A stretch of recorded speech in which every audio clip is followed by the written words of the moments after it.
get a motion to approve the agenda? Motion to approve. Second. All right.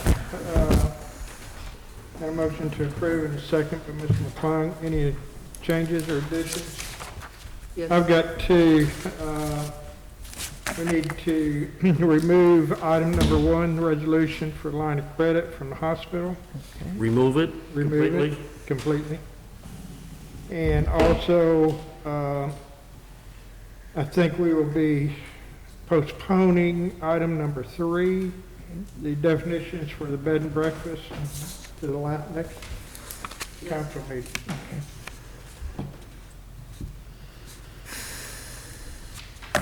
And anything else?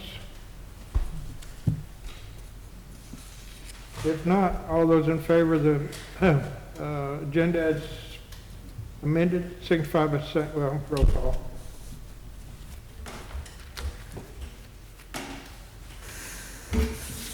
Harry Meyer, Yeah. Vicki Snyder, Yes. Melissa Green, Yes. Susan Harmon, Yes. Bob Thomas, Yes. Terry McClung. Yes. 6-0.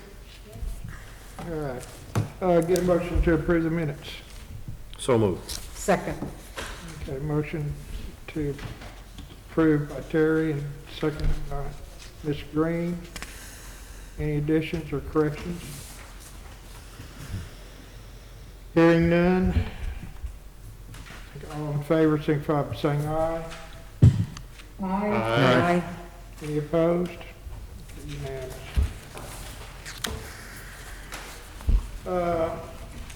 I have an Arbor Day proclamation.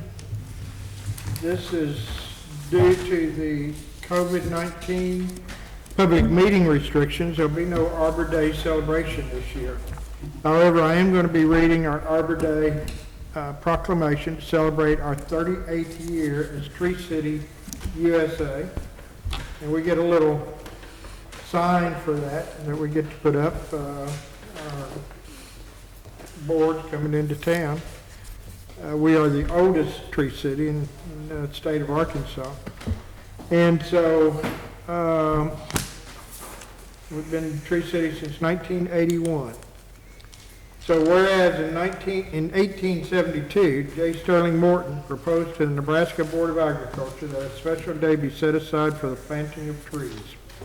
And whereas this holiday, called Arbor Day, was first observed with the planting of more than 1 million trees in Nebraska, and whereas Arbor Day is now observed throughout the nation and the world, and whereas trees can reduce the erosion of our precious topsoil, our wind and water, cut heating and cooling costs, moderate the temperature, clean the air, produce life-giving oxygen, and provide habitat for wildlife. And whereas trees are a renewable resource giving us paper, wood for our homes, fuel for our fires, and countless other wood products. And whereas trees in our city increase property values, enhance the economic vitality of our business areas, and beautify our community. And whereas trees, wherever they're planted, is a source of joy and spiritual renewal. Now, therefore, I, Robert Berry, Mayor of Eureka Springs, Arkansas, do hereby proclaim April 27th, 2020 as Arbor Day in the city of Eureka Springs, Arkansas. I urge all cities to celebrate Arbor Day and to support efforts to protect our trees and woodlands. And further, I urge all citizens to plant trees to gladden the heart and promote the well-being of this and future generations. And this will conclude our requirements for being a Tree City, USA, and making us still the oldest tree city in Arkansas. So, all right, next, our agenda, we do have a couple of reports in your packet. The CAPC's got their first quarter report in there for your review. And also the cemetery's first quarter report is in there for your review.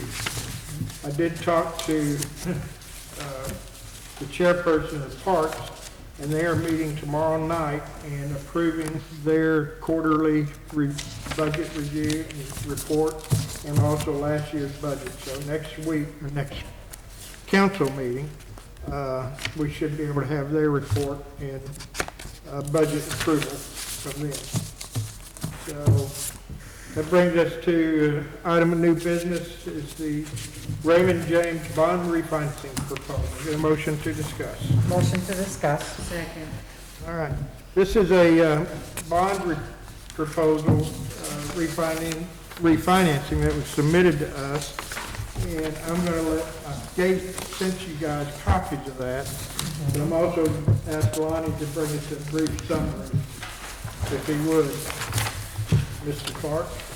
Okay, what this is, of course, it's the sales tax bond that we have, and you should have a packet like similar to this. It's a summary sheet, and so if you just run down through there, the amount that will be refunded is $2,085,000, and essentially, when we started talking about this, we thought the savings would be around $100,000, but the savings are going to be estimated at $83,274 at the present time, and this is all from interest savings. Raymond James, they have one bank that's willing to take the entire bond issue, and so it's a private placement rather than a public offering. And and they've structured this where our savings from interest, the savings will be from interest. There's no cost to the city whatsoever. All the legal fees and everything are factored into these costs here, and they've structured it where the savings will all occur on the front end. In other words, here in 2020, the latter part of 2020. It will not extend the timeline on the bond. It'll pay off the same time, and the savings is all from interest. So the timeline to do this, they have on here, and when we first started talking about it, May 15th was a realistic date, but probably June 15th to July 1st is a more realistic date at this time. Susan? Next question here. The payoff on that one originally looks like it was December of 2027, correct? That's correct. And now it will be December or October of 27? That's So we're it's shorter by 2 months Right. as far as payoff goes? Right. Because of interest rate only reduction? only interest rate deduction. Okay. Yes.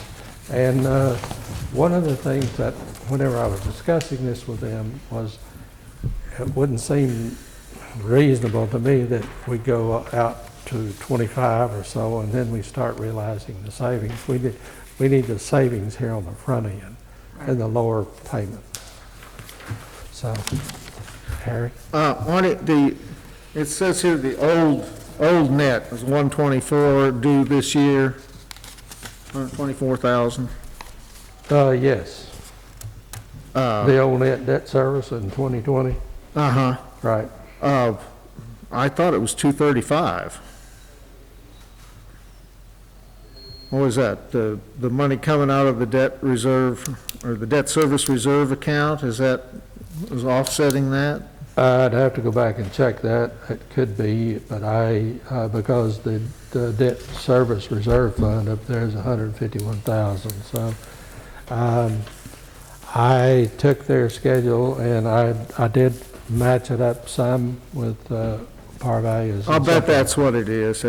But nevertheless, that's the new debt service for 2020 is $45,555, and so the savings is $78,928. It's kind of a no-brainer, isn't it? Well, I thought so, but what I think is not. Y'all Unless we have can get a better deal from y'all somebody have to else. decide on it, not me. Susan? And we have the ability to pay off early and/or accelerate? Absolutely. Okay. Mr. Thomas? Yeah, I just would like to tell the citizens kind of what's happening here. 2026 back in 2007, 2008, the citizens passed a bond, sewer bond, for sewer improvements. That was the first step. Then in 2020, they passed a sales tax, which paid off those bonds, and now we have the sales tax bond. It was actually, yeah, it was moved from water sewer revenues to sales tax. So then, You said 2020.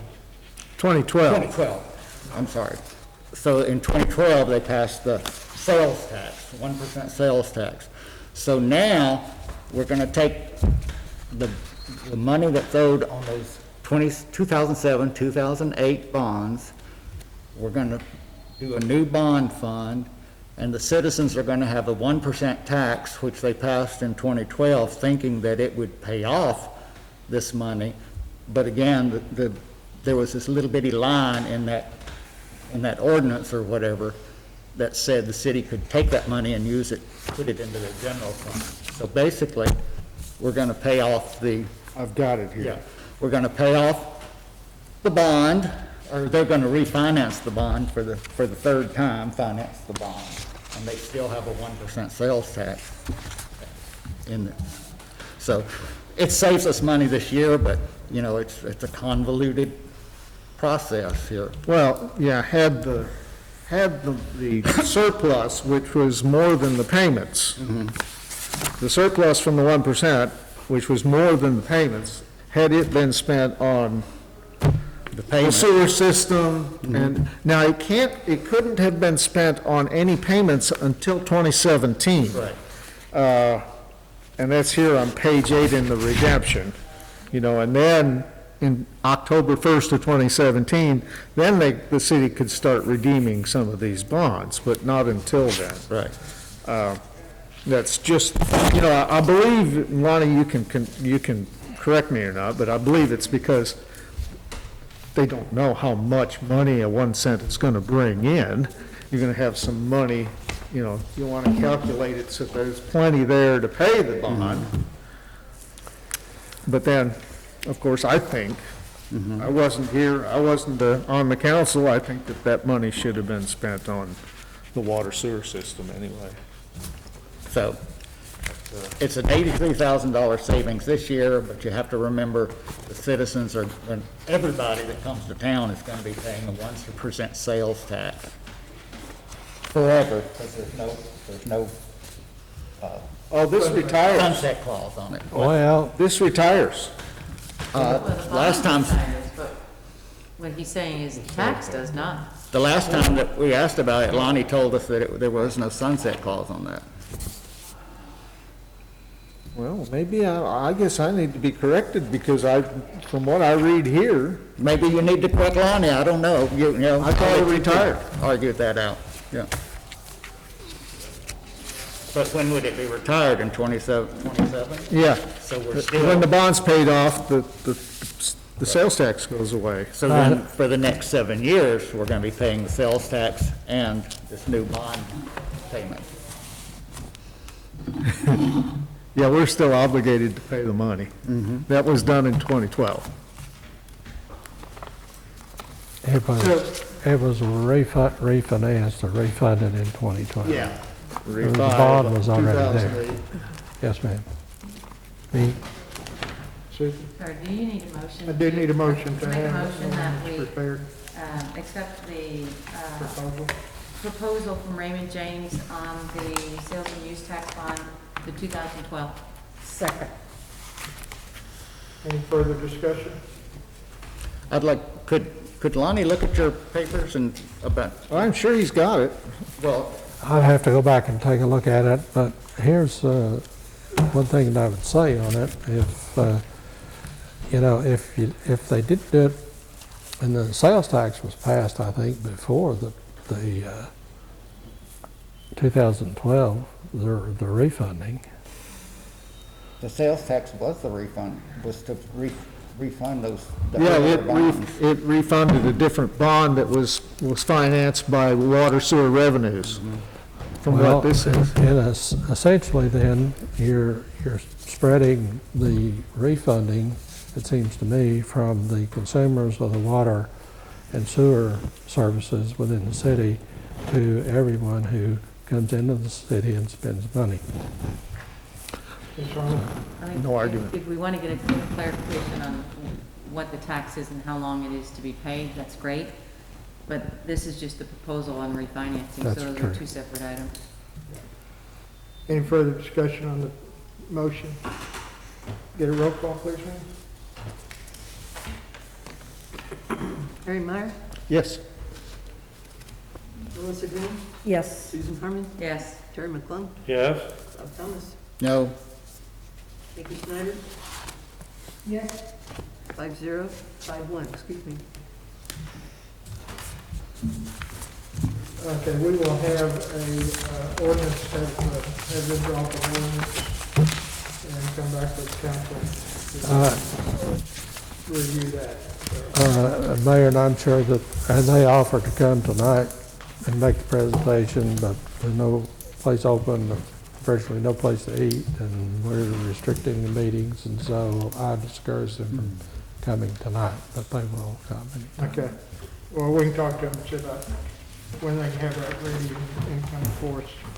I'll be talking with them tomorrow. Okay, great. All right, that, next item on the agenda is update on Eureka Springs Economic Recovery Task Force. Get a motion to discuss. Motion to discuss. Let's see, where am I? Were you the second? Do I have a second? Yes. Ms. McGrath? Okay. You know, every day I get emails and calls from people explaining to me their struggles and what we're going through and the pressures we're facing. And I hear you and understand, and I'm certainly with you. The city's in conjunction with Governor Hutchinson is hard at work at making these plans to safely reopen. You know, the health and safety of our city is our top priority. That's why we want to do this thing right. We're working with state and local health officials as well as several different task force groups to make sure that when we open, the businesses will be doing this in a safe manner. I'm meeting almost daily with various groups, both on state level and on the local level. I've set up a mayor's emergency task force response team about 6 weeks ago. It consists of physicians, infection control director, and director of the lab of the hospital, hospital CEO, director of emergency management, and the Eureka Springs Medical Response to discuss current conditions of both the hospital and the station of the corona testing. We started out meeting on a daily basis, and now we're meeting Monday, Wednesdays, and Fridays. We've also established an economic recovery task force with the business community that consists of the lodging, restaurants, downtown retail, economic development, parks, banks, businesses, CAPC, and the Chamber of Commerce. This group is helping to develop standards that the various groups will operate by and in coordination with the governor's directives and timetables. I'm real proud of the way City Hall and our frontline healthcare workers are handling this crisis. There's so many people working nonstop to make sure our community returns stronger than ever, and it will. You know, things are changing rapidly, almost on a day-to-day basis. When it comes to reopening or any actions regarding the COVID-19, the City of Eureka Springs will continue to work in coordination with all levels of government, as well as the various task force groups, to ensure our responsive actions are appropriate for the city. We will continue to communicate updates to the citizens of Eureka Springs as the situation changes. For these updates, you can go to the coronavirus updates page on the city website and Facebook page, which is facebook.com/Eureka Springs Government. That's kind of what we're doing, and we're meeting. We just met for the first time last week with the Economic Recovery Task Force. We'll be meeting again Wednesday, getting up and developing guidelines that conform with the governor's directives.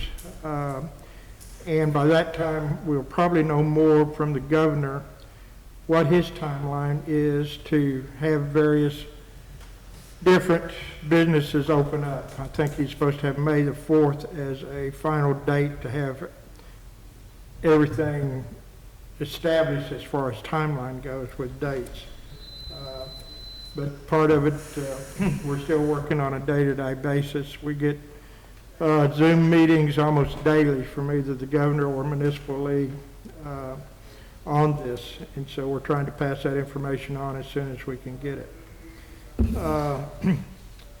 But I'm open for any questions and discussion that the council wants at this point on there. Well, it's a difficult time, and I appreciate everybody. I appreciate the council. You know, we got some hard work going ahead with us, as we just talked about with our budget. This isn't a fun time, and I know it's not fun for the citizens, but I guess I'm an optimist, and I think we're going to be able to be okay when we come out of it. I'm seeing various positive things happen. We'll just, you know, keep praying and knowing that things will be good. So, anyway,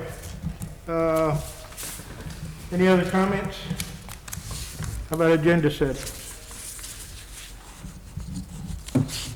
Comments, Mr.? Just that, it's not really agenda setting other than it is, we want to have us a workshop You're right. proceeding. Mr. Thomas wanted to bring that up, and I almost forgot it, so I'm glad that's mentioned. The next, April the 11th? May the 11th. I'm already, see, time flies. May the 11th at 5 p.m., we will have a budget workshop up here. And and that will be televised both on Facebook and on, not Facebook, but Channel 21 YouTube, and people can participate. So, all right. Let's see, Mr. Thomas? For my comments? Sure. This goes along kind of with what Susan was saying. This is the mantra that I've always passed on to my sons and my grandson, and that is that as you go through life, you need to always hope for the best, but prepare for the worst. And I think that's what council is going to do here. We're going to hope everything goes well, but we're going to be prepared if it doesn't. Ms. Green? As Kim, we were talking about, you know, social media and how everything is blasted out, and it's really good to, like, look at Facebook, see the kindness and the goodness, and I know this is going on all over the country, but I like a lot of our business people are talking, they're coming up with great ideas on when they open, things that they're gonna do, you know, the mask and stuff, and that shows optimism to me. And I know there's a lodging task force out there that I believe Randy Wolfenbauer's on it, and he's talking to corporate, and I got some really good ideas for my business through it, you know, on how to keep people safe. So I see the optimism, and I think we will get out of this. And I'm really proud of everybody sitting here. I'm proud of my city, and I'm proud of my nation, because I think we've all worked really hard. Thank you. Ms. Harmon? Well, I'm going to just continue to pray that I feel like we're on the other side of this now, and I'll continue to pray that things will go somewhat back to normal in the next, say, 4 to 5 weeks. But I will stress that for individuals who are on hold right now, as far as businesses and things like that, my hope is that we will get some dates, because it's very hard to anticipate what we can tell guests or what we can tell patrons as far as when they can come back. We receive calls on a daily basis now of when will we be open? When will we be able to accept guests? And it's really hard because we're really just kind of left in limbo. And I know it's a changing thing every single day based on the number of cases and the things that are coming out of the governor's office. But I think that's one of the biggest things right now that would give people maybe more hope